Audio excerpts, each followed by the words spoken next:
Welcome to Conversations with B'nai B'rith International. I'm CEO Dan Mariaschin. We appreciate your spending some time with us today. Well, just weeks after the Abraham Accords normalized relations between Israel and the United Arab Emirates, Rabbi Elie Abadie left Manhattan to become only the second rabbi in the UAE. Born in Beirut to Syrian refugee parents, Abadie later fled to Mexico City, and then he moved to New York to attend Yeshiva University, where he was ordained as a rabbi and eventually became a medical doctor. For many years, he served as the spiritual leader of the Safra Synagogue. He also founded the School of the Sephardic Academy of Manhattan and headed the Jacob E. Safra Institute of Sephardic Studies at Yeshiva University. He's an officer of the Rabbinical Council of America, co-president also of Justice for Jews from Arab Countries, a group advocating for Jewish refugees from the Middle East, and a group that B'nai B'rith has been a proud participant in. In our conversation today, Rabbi Abadie and I will discuss what prompted him to move to Dubai, the future of the Jewish communities in the Gulf, and his views on interfaith relations in a Muslim-majority society. Rabbi Abadie, we're thrilled to have you with us today. Thank you, Dan. Thank you very much. It's an honor and a pleasure to join you this afternoon in this program. Well, I'd like to start first with your personal journey from being born in Beirut to Syrian refugees, living in Mexico City, finally settling in New York. You were 10 years old when you left Beirut, but 10-year-olds usually have pretty vivid memories of their surroundings. And maybe we can start with that. What do you remember? What do you recall? Well, I recall very well the streets of Beirut, from my home to the school, to the synagogue, to the famous Wadi Abu Jmil Jewish neighborhood, where the multitude of synagogues present there and the Jews strolling down the streets up and down, and Jewish stores, schools, synagogues. So it was I have a vivid memory of that area. I have a very vivid memory of the 6-day war, although I was 5 years old, less than 6, almost 6 actually. And I remember we had to color our windows in blue, the cars' lights, the home lights, everything has to be in blue, they told us. And I remember that the Jewish neighborhood was surrounded by actual tanks, military tanks, and police patrol cars constantly in the Jewish neighborhood. Of course, some people interpret it as we are being monitored. Some others interpret it more as we are being protected. I remember on a Shabbat holding my father's hand. My father was a rabbi of a synagogue in the Jewish neighborhood. We lived slightly outside the Jewish neighborhood. And as we were trying to enter the Jewish neighborhood on a Shabbat to go to synagogue, of course, the police commander stopped us, said, would like to see your ID card. I guess we needed to prove that we were Jewish to be able to enter the Jewish neighborhood. My father was, had his hat, his rabbi's hat, and he said, look, on a Shabbat, we don't carry anything in our pockets. As you know, I'm the rabbi of the synagogue. And that's it. So the police, commander just saluted him. He says, Hacham, please tfaddal, walk in, and we walked in. I remember that very vividly. When did you decide you wanted to become a rabbi? I think I read somewhere that this came to you at a very early age. Now, you come from a family of rabbis. So when did you decide this is what you wanted to do? Well, actually, I decided to become a rabbi, maybe not a practicing rabbi, believe it or not. I wanted to have the knowledge, the studies. I wanted to have the diploma, the semicha, the ordination, just in the sense to follow in the family's tradition that if not every generation, every other generation, there was a Rabbi Abadie going back several hundreds of years. But not necessarily be a pulpit rabbi. I wanted to become actually a doctor by profession and give lectures here and there, classes as a rabbi, but not necessarily a pulpit rabbi. Somehow God and destiny had a different plans for me. I did become a doctor. I did practice medicine, and I still practice medicine. I will be practicing here in Dubai. But somehow my rabbinic profession, in a sense, took most of the whole of my time and of my life. And that's, as I said, God and destiny may have had different plans. So I am a rabbi, practicing rabbi, which is most of my time, and now as a part-time as a physician, as a medical doctor. Well, talk to us about how you became familiar with the Jewish community of the UAE. How did that all start for you? Well, it started in a sense many years ago. First, I became more familiar with the UAE as a country, with some of their government officials, as a very dear friend of mine who lives in New York, who has been doing business with the UAE for over 30 years, actually do business with the entire Gulf area. We met and we traveled together to Spain. I had taken a group of Jews from KJ congregation, the Upper East Side, and the Safra congregation. We went to Spain to rediscover a Sephardic heritage, in a sense, trip. And he attended that trip, and we became very, very close to each other. And he learned about my past and my history. And he says, you need to meet the new leadership of the UAE.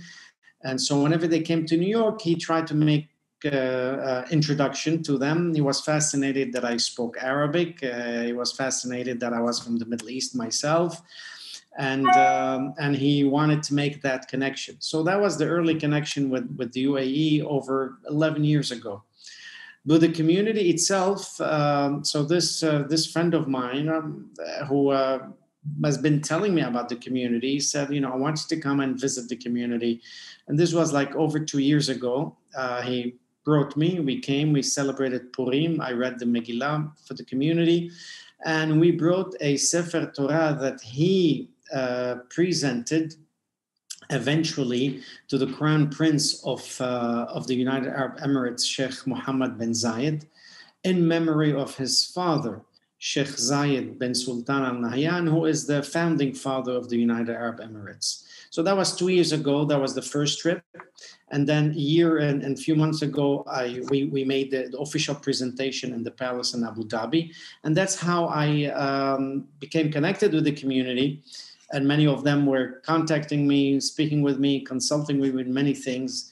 And that's how finally I was asked by them and by Rabbi Sarna to come and be the senior rabbi of the community here, given my background, my language, and my experience in the past.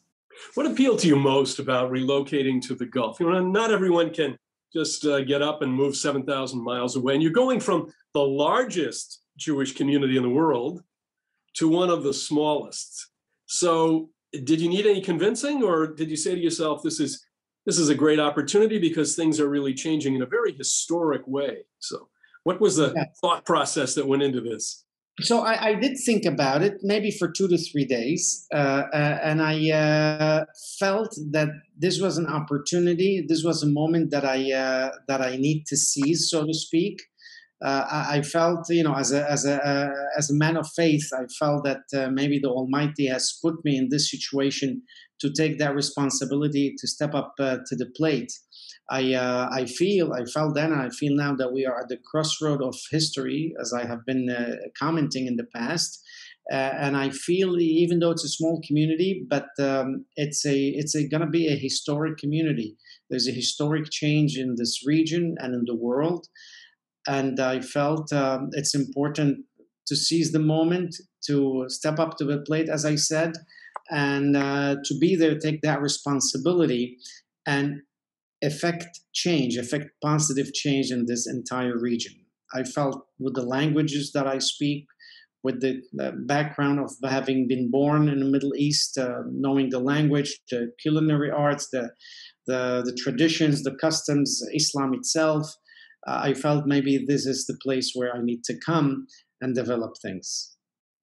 Well, you recently told the Jerusalem Post that you need, quote, 3 things to build community: expertise and knowledge, second, funds, and third, you need the acquiescence of the environment, whether the government or the neighborhood, close quote. So the Abraham Accords created the third and the final condition needed for Jewish life to openly prosper in the UAE and in the other Gulf states. What do the next few years look like, do you think, for Jews in Dubai, in the UAE, in the Gulf? What do you see as the future of Jewish life in that region? Right. So I do believe that this community is going to grow significantly. It is going to establish itself very, very well. We have the full support of the government. They are eager to help us. They're eager to see us well established. They're eager to see us succeed and welcome as many Jews, either tourists or people who would like to settle here. So we are embarking in that trajectory.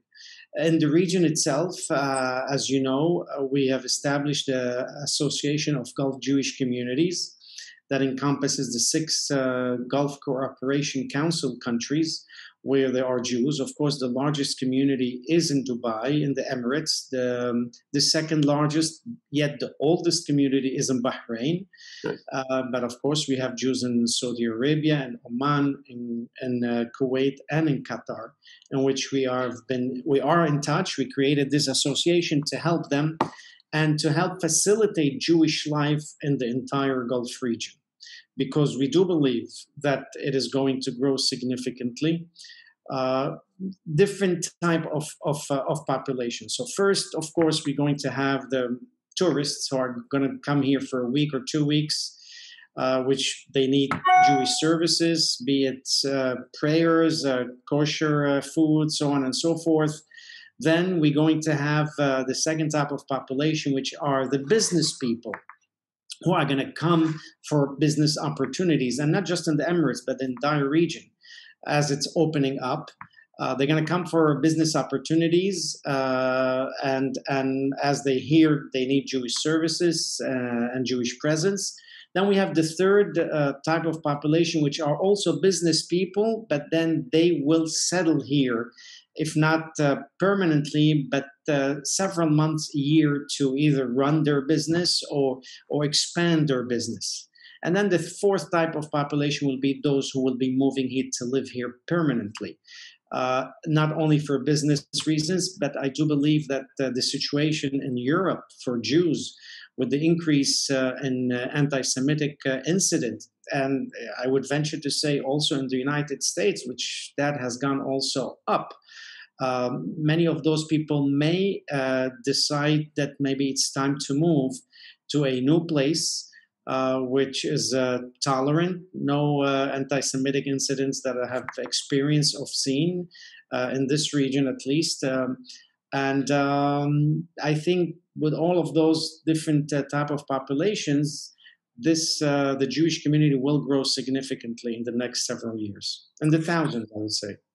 Well, let's step back to the Abraham Accords for a second. The president of B'nai B'rith, Chuck Kaufman, and myself were present on the White House lawn for the signing last September of the Abraham Accords. Very exciting moment.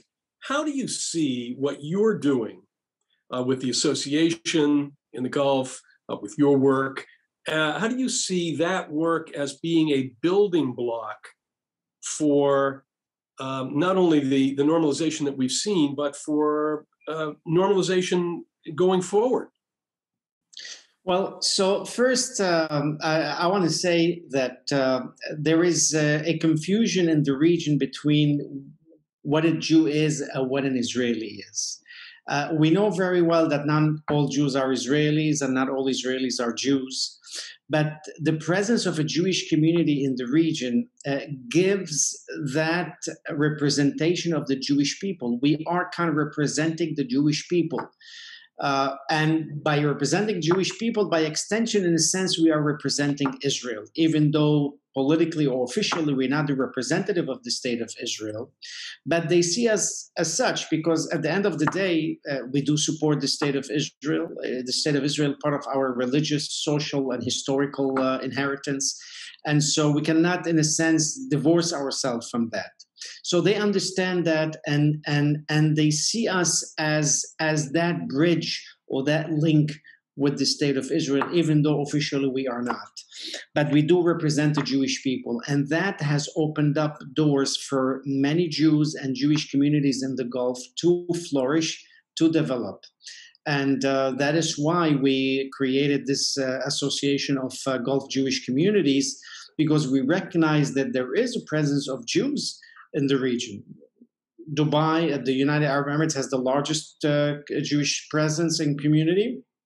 Bahrain is the second largest, but yet is the oldest one, over 140 years old. And yet you have Jews in Saudi Arabia in the hundreds, and some people tell me maybe in the thousands. Of course, many of them are living a private Jewish life, but now more and more of them, they want to live more of a public Jewish life. We have in Kuwait, we have in Oman, we have in Qatar.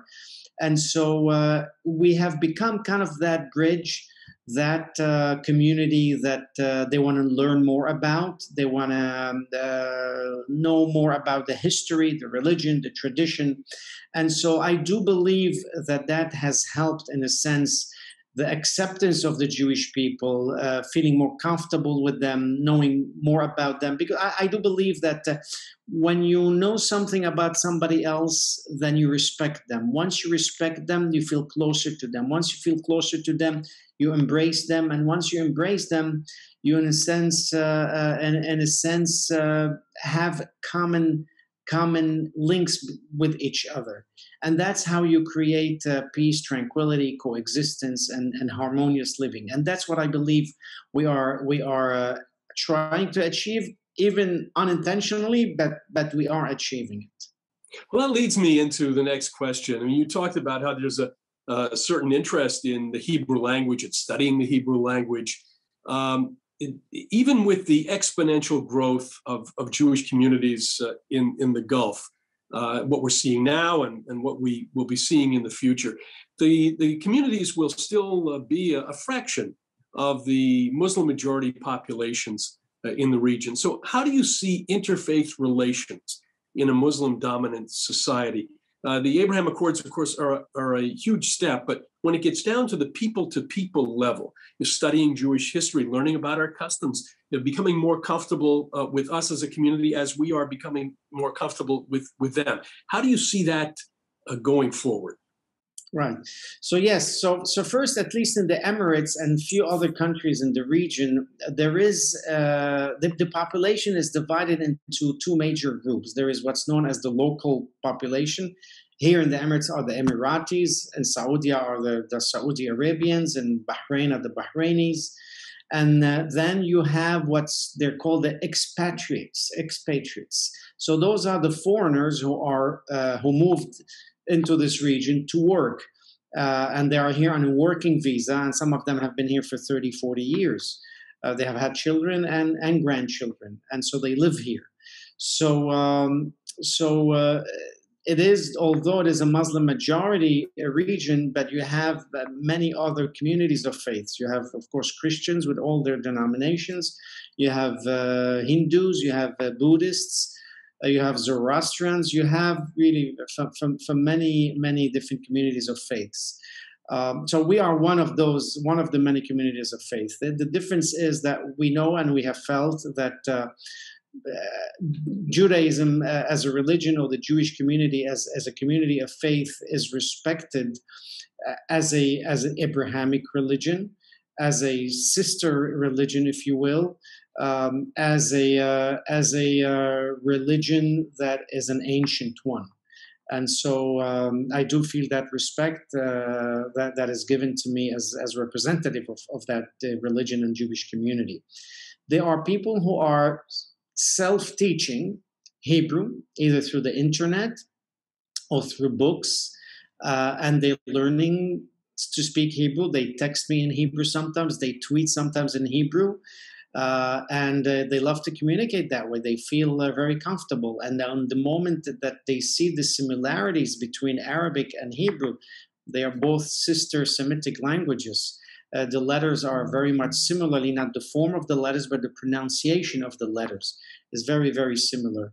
Of course, the Ashkenazi Hebrew pronunciation is different, but the Sephardi Mizrahi Hebrew pronunciation is identical to Arabic letter pronunciation. You know, the het, for example, right? The saddi, the sa instead of the tsa, and so on and so forth, the ayin. So it's something that they find very, very, if not amusing, but very intriguing, that, you know, we pronounce the letters exactly the same, and some of the words are written exactly the same, right? And so they're very interested, intrigued, and find this very, wanting to learn more and more about it. Plus, of course, they want to learn about Jewish history, they want to learn about the Jewish religion, the similarities between Islam and Judaism. And when they find those similarities to be so again also intriguing, like some of the rules are pretty much the same. You know, we speak about halal, they speak about kosher. And the moment I explain to them kosher, now they understand very well what halal is all about. When we speak about Hag, you know, the Hag in Hebrew, as you know, is they're the three pilgrimage holidays that we have, right? Pesach, Shavuot, and Sukkot. They have their own pilgrimage, which is called Hajj, which is exactly the same two letters, the Het and the Gimal. And so they find that to be amazingly intriguing and interesting. And they have come to realize that indeed Judaism and Islam are sister religions, the languages are sister languages, and even the people, we are cousins, and they understand that. How did the media cover your arrival? Very positively. There was a feature article, interview by every single newspaper, the official newspapers, like the national newspapers in English and in Arabic, the Khaleej Times. There was an article about me and an interview. So there was official writing about my coming, and also regular, not from the government sponsored newspapers also, that they featured my coming and my becoming the rabbi here. Well, you've settled in now for several months. So what has surprised you most about living in the UAE, and how does it compare to spending so much of your professional career and spiritual life outside, most of it in New York, but not only in New York? Well, what surprised me first is the society here is pretty modern. Skyscrapers, technology, cybersecurity, all the modern gadgets that we used to in the United States, they're here. Skyscrapers building are even taller than the ones in New York. Very architecturally beautiful. But the difference, if I may say, is that I feel that this country has values that the Western civilization has lost or is losing. And that reminds me of my childhood, having been born and grew up in a Middle Eastern country. The value of respect to the elder, to the older people, the value of respect to one's parents, the value of the sanctity of life, the respect to the neighbors, and so on and so forth. That made me feel nostalgic, because I kind of said, yes, I remember those days when I was a kid. I tell you, in a Western country, many of those values, if they're not lost yet, but they're on the way to be lost. So that made me feel good. The other things that I, if not surprised, but happy about, and those are the true and sincere positive feeling towards Jews and towards Israel from the local Emirati people. And you realize that this normalization is natural, is not just top to bottom, but bottom up. The population is for it. The population wants that rapprochement, that closeness with Israel. And wholeheartedly, I hear about it, and they speak about it, and they tweet about it very freely, which, unlike other peace treaties that Israel has had with its neighbors. In fact, the leadership here, they said, this is not a peace treaty, because to have a peace treaty, you need to be at war first. and we were never at war with Israel. This is called a normalization process. And just by its term, normalization means not to have relations with Israel is abnormal. So the normalization is to have relation with Israel. So those things really kept in me and left in me a very, very positive feeling and optimism. Well, you and I are speaking here on the eve of Pesach. So tell us how you'll be celebrating Pesach in the UAE. Well, we are having a program at a hotel with the community and some tourists that have come here. There are 2 to 3 programs in the UAE for Pesach. But I'll tell you, in December, the plan was to have over 10 programs. But given the COVID regulations, that was limited to 3. So we're having that. Of course, we're having matzah shmura, regular matzah, wine, and all the dishes that traditional dishes of Passover. Of course, it's not like in New York or in other countries where you go to the kosher supermarket and you get the product.